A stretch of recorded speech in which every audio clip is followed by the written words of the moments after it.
Ante todo pido disculpas, no tengo presentación, tuve un problema de salud emergente y tuve que salir corriendo y bueno, aquí estoy.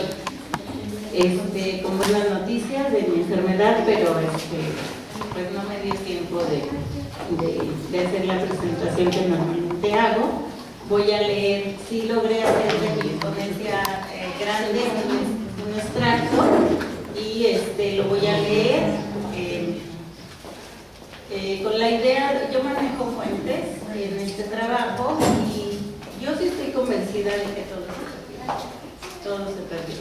Lo que tratamos de recuperar es el pensamiento, a través del ejemplo del pensamiento medieval que traían los conquistadores y lo que medio trataron de interpretar de lo que le decían los indios, ¿no? Pero esa es mi postura. Yo creo que todo lo perdimos y todo lo que estamos tratando de recuperar es muy válido y pues la unión entre la arqueología y la historia nos puede permitir explicar procesos, pero yo creo que la esencia del pensamiento del indio mesoamericano lo perdimos para siempre.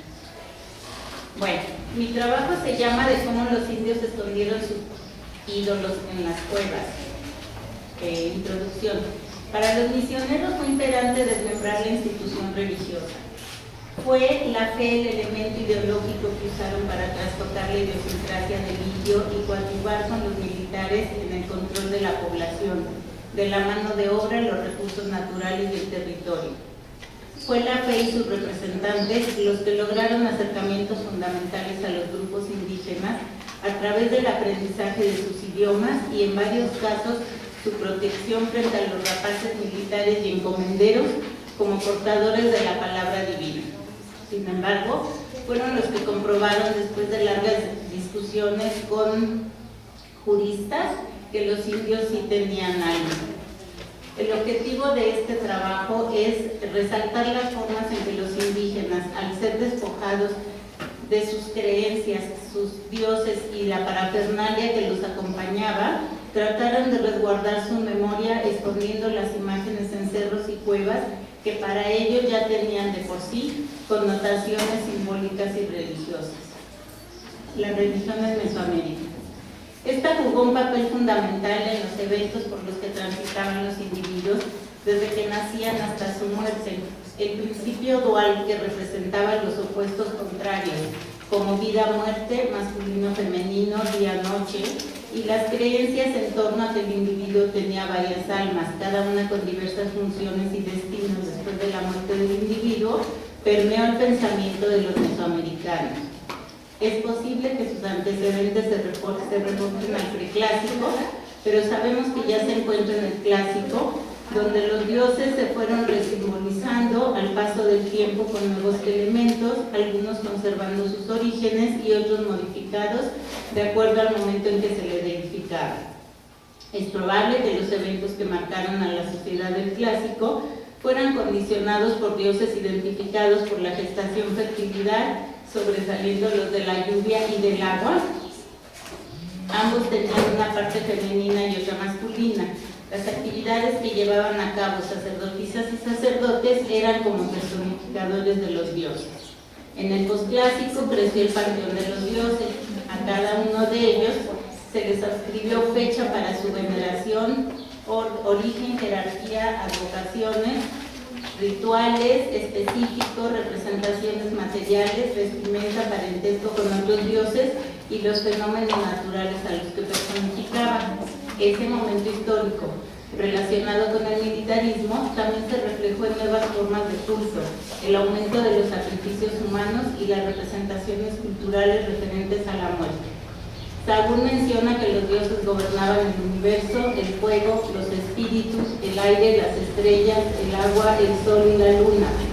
Señala que vivían entremezclados en los pueblos y tenían un lugar y una función en el conjunto de pueblos y divinidades. Kirchhoff asegura que ese orden fue previo al posclásico y lo divide en dos grandes grupos: deidades básicas de la naturaleza, agricultura, fertilidad, agua, fuego. Los dioses señores de la guerra y de las diversas partes ligados a un pueblo, una dirección y un color. Ambos grupos se acoplaban y relacionaban en un vínculo construcción-destrucción. La unión entre los dos grupos de dioses y la secuencia histórica que se materializan en Quetzalcóatl, que es del panteón tolteca, quien como dios del aire ayuda a Tlaloc para traer la lluvia, y al realizar sus funciones como dios del sacerdocio se vincula con los dioses ancestrales. Los dioses eran guerreros y la tierra y el sol debía ser alimentada con sangre y corazones de los hombres. Friedberg señala que las víctimas humanas destinadas al sacrificio no eran el alimento de los dioses, sino eran los mismos dioses que durante el sacrificio lograban una identificación entre el ser humano y el dios, y al morir el primero, los dioses renacían.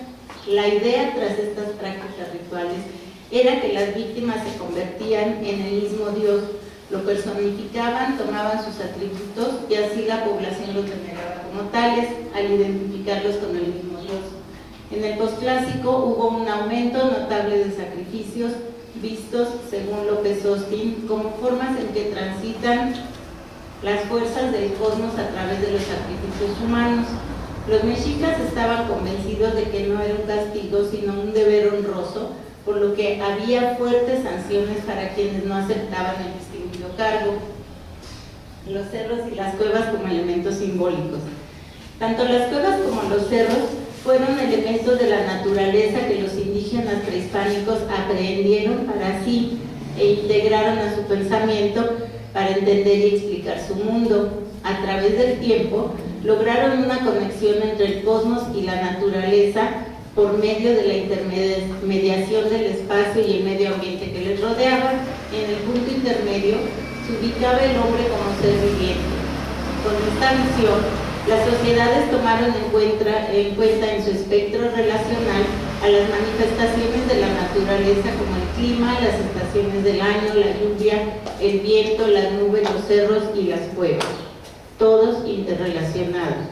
Los cerros fueron percibidos como ejes que dieron estructura a la cosmovisión y al territorio, le dieron sentido y los cargaron de símbolos sociales y religiosos enlazados con representaciones, conceptos y creencias apropiadas a través de experiencias previas.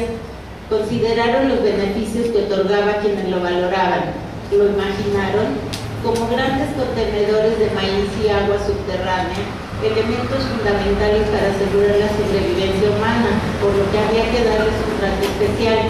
A los cerros les agradecían que al brotar el agua iba formando rutas por donde pasaba hasta conformar los ríos, los lagos e incluso el mar. Se trataba de los cerros que contenían las aguas subterráneas, pero también las superficiales, alimentadas por la neblina y las nubes que rondaban sus cúspides. También los árboles que rodeaban al cerro eran sagrados y por tanto el binomio cerro-árbol fue una parte de los referentes culturales emblemáticos de los indígenas, que después de otorgarles elementos simbólicos, estos les retribuían con fundamentos identitarios a partir de la relación del cerro con sus ancestros y con el territorio, y ambos valorados como parte de las posesiones sagradas e intangibles de cada pueblo. Existía la creencia de que los cerros tenían vida y por tanto podían albergar sentimientos de felicidad o tristeza. Guardaban riquezas resguardadas por seres que ahí habitaban, que podían transfigurarse en animales y entrampar a los individuos. En los pueblos se les conocía con el mote de nahuales, chinentles, duendes o muertos. Además, habitaban otros seres no identificados en este mundo que estaban encantados, podían hacerse invisibles y aparecer o desaparecer a su antojo. El tiempo y el espacio que se concedía en los cerros se diferenciaba de los humanos y su transcurrir era más pausado, de tal forma que un año podía ser un día. Quien ingresaba a sus entrañas a través de las cuevas podía no salir nunca o quedar atrapado por largos periodos. Si un individuo veía objetos encantados, podía enfermarse de espanto. El hechizo de los cerros tenía por objeto evitar que se conocieran sus riquezas. Había individuos que pactaban con las entidades maléficas del cerro. Sus ganancias malavidas se esfumaban porque estaban encantadas. Las cuevas, contenidas en los cerros por su lado, Eran oquedades que guardaban el agua subterránea custodiada por la gran víbora de agua que ahí habitaba, conviviendo en el espacio cercano con imágenes en armonía y alrededor de un altar, dispuestas por representantes indígenas que hacían ceremonias, rezaban y colocaban ofrendas, con lo que esperaban conseguir dialogar con ella para conocer sus necesidades y dárselas a cambio del agua que tenía reservada en el fondo de la cueva. Había que ser hábil para conseguir el diálogo y después el líquido vital. Por tanto, quienes entraban a la cueva eran especialistas que poseían el don de la comunicación con esas entidades. Al recibir el agua se distribuía en todo el pueblo. Su dios tutelar era Tlaloc, asociado a la noción cerro-agua en su advocación como dios atmosférico de los cerros que lo llenaba de agua, y se auxiliaba por niños pequeños, los tlaloques, quienes rompían los cántaros para conseguir el agua. Los rituales propiciatorios eran eventos de carácter social en los que se expresaba el pensamiento del mundo que les era propio. La manera en que cristalizaban las ceremonias era con rezos, ofrendas y sacrificios propiciatorios que ofrecían a los dioses y a los elementos de la naturaleza para recibir los beneficios. De cómo escondieron los indios a sus ídolos. Como objeto principal del trabajo, recuperamos los relatos que reprimen directamente a los idólatras, que se negaban a perder ese mundo que les había dado razón de ser a partir de sus principios de fe. Hubo muchas reprimendas, sin embargo los indios buscaron y encontraron maneras de resguardar sus imágenes sagradas y con ello sus apegos y la continuidad de sus creencias ancestrales. Cada ciudad o pueblo tenía sus templos y sus ídolos respectivos. El demonio, que los españoles en todo momento relacionaron con los dioses prehispánicos, hablaba a sus fieles a través de las imágenes, las que colocaban en templos, barrios, cimas de los cerros, manantiales, cuevas, árboles, bosques, caminos y campos de cultivo. Ahí erigían altares, les ofrecían ofrendas, oraban, hacían sacrificios humanos y ceremonias anuales. En algunos casos eran objetos de peregrinaciones periódicas en sitios considerados de culto. En la cima de los cerros tenían adoratorios a los que solo accedían los sacerdotes para llevar a cabo ceremonias que incluían rezos, ofrendas y sacrificios. El culto estaba bien organizado y arraigado en los pueblos, e incluía una concepción de la naturaleza acomodadora a la que debían retribuir sus dádivas a través de un aparato religioso que fueron construyendo, es posible que desde el preclásico. Los españoles se propusieron destruir por completo ese aparato de Estado. Desde su llegada a Zempoala, sabemos que Cortés destruyó las imágenes e instó a sus habitantes a dejar la idolatría. Hemos de reconocer la valentía del conquistador, que sin saber a quiénes se enfrentaba, lo retó y enfrentó en su fe, una de las partes más sensibles del ser humano, al destruir sus emblemas sagrados. Por todos los lugares que pasó con destino a Tenochtitlan, siguió esa política, la cual fue replicada por todas las órdenes religiosas con sus debidas gradaciones. A la técnica de la destrucción material de todo elemento con connotaciones religiosas siguió la ideológica. Esta tuvo su fundamento al hacer creer a los indios que sus dioses eran demonios del mal, que habían vivido en el engaño y por tanto había que erradicar todo pensamiento y acción en torno a ellos y sobre todo, y en primer lugar, los sacrificios humanos que tanto los habían dañado. Sostenían que los dioses eran falsos, los clasificaron como malvados, traidores, mentirosos, aborrecibles y crueles por ser invención del diablo. Las fiestas en honor a estos dioses fueron las primeras en desaparecer. Las imágenes sagradas fueron difíciles de erradicar, ya que tenían en sus contornos los símbolos y significados de la religión y lo más importante, la de sus dioses. En ellas se condensaba su pensamiento, pasión y acción frente al mundo, lo cual fue calificado como superstición por los cronistas y sobre todo en las imágenes. Deshacerse de este entramado fue muy difícil y complicó de sobremanera la política misionera. Las crónicas aseguran que fueron escondidos en cerros, cuevas, en los cimientos y muros de la casa, en los templos que quedaban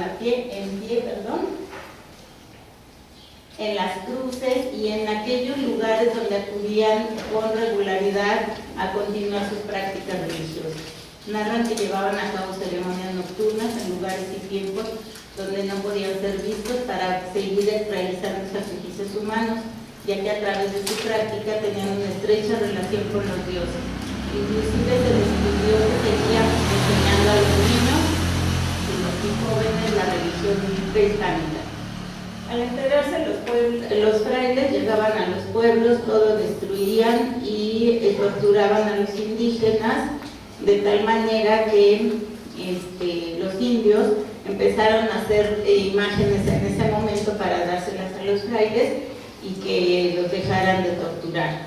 Estas eran destruidas y quemadas públicamente en los patios de las iglesias. A los misioneros les indignaba de sobremanera que después de escuchar la palabra de Dios aún insistieran en adorar al diablo. Los frailes lo justificaban al asegurar que el diablo inventaba nuevas formas para practicar la idolatría y hacer a los individuos enemigos de Dios.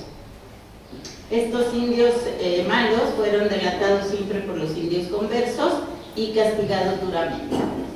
Durán menciona a un indio que le dijo que en realidad estaban en Nepantla, que significa estar en medio, ya que no tenían afianzada la fe católica, al mismo tiempo vivían con reminiscencias de la prehispánica, creían en Dios por imposición, pero iban a las ceremonias de sus ancestros por costumbre, no sabían quién era Dios y tampoco era fácil desconocer a sus dioses, heredados por sus ancestros, y los mismos les daban razón de ser a su existencia.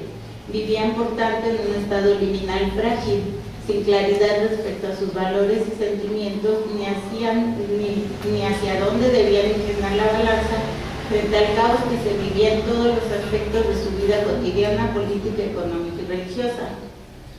A pesar de lo anterior y de todas las estrategias, los misioneros no lo consiguieron del todo, porque en nuestros días presenciamos ceremonias con tintes prehispánicos combinados con elementos católicos.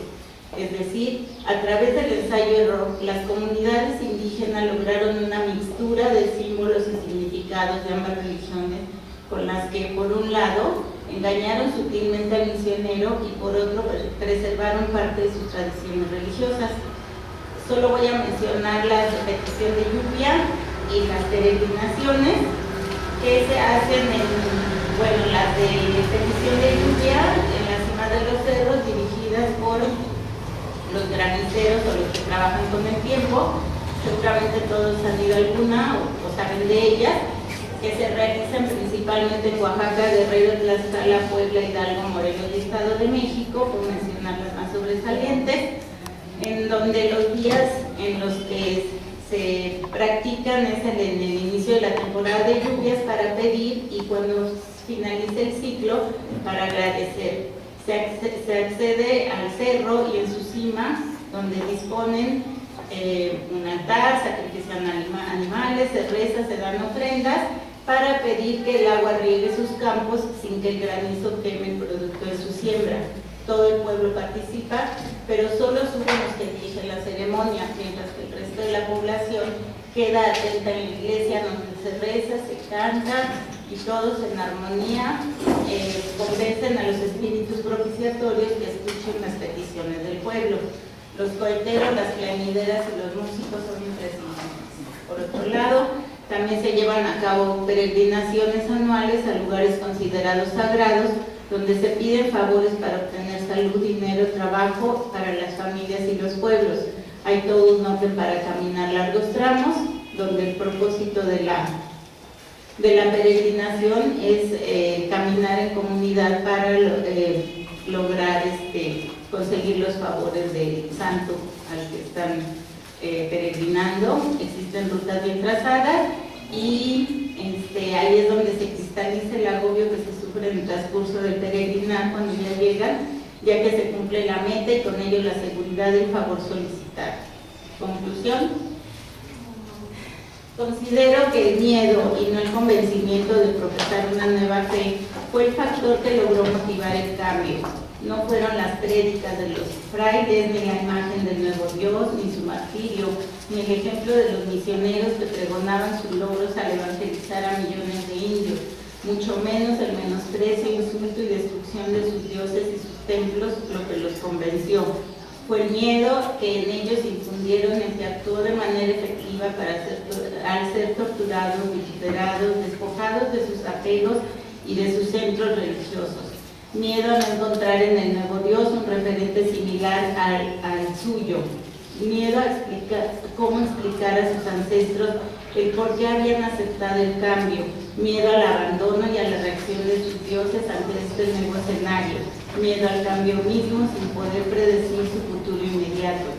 En la actualidad es difícil distinguir los rasgos prehispánicos de los coloniales, ya que a través del tiempo fueron implicándose de múltiples maneras de acuerdo a diversos factores que influyeron en cada región, comunidad o grupo familiar. Sin embargo, es posible asegurar que los indígenas lograron conservar de alguna manera una porción de sus creencias religiosas. Gracias.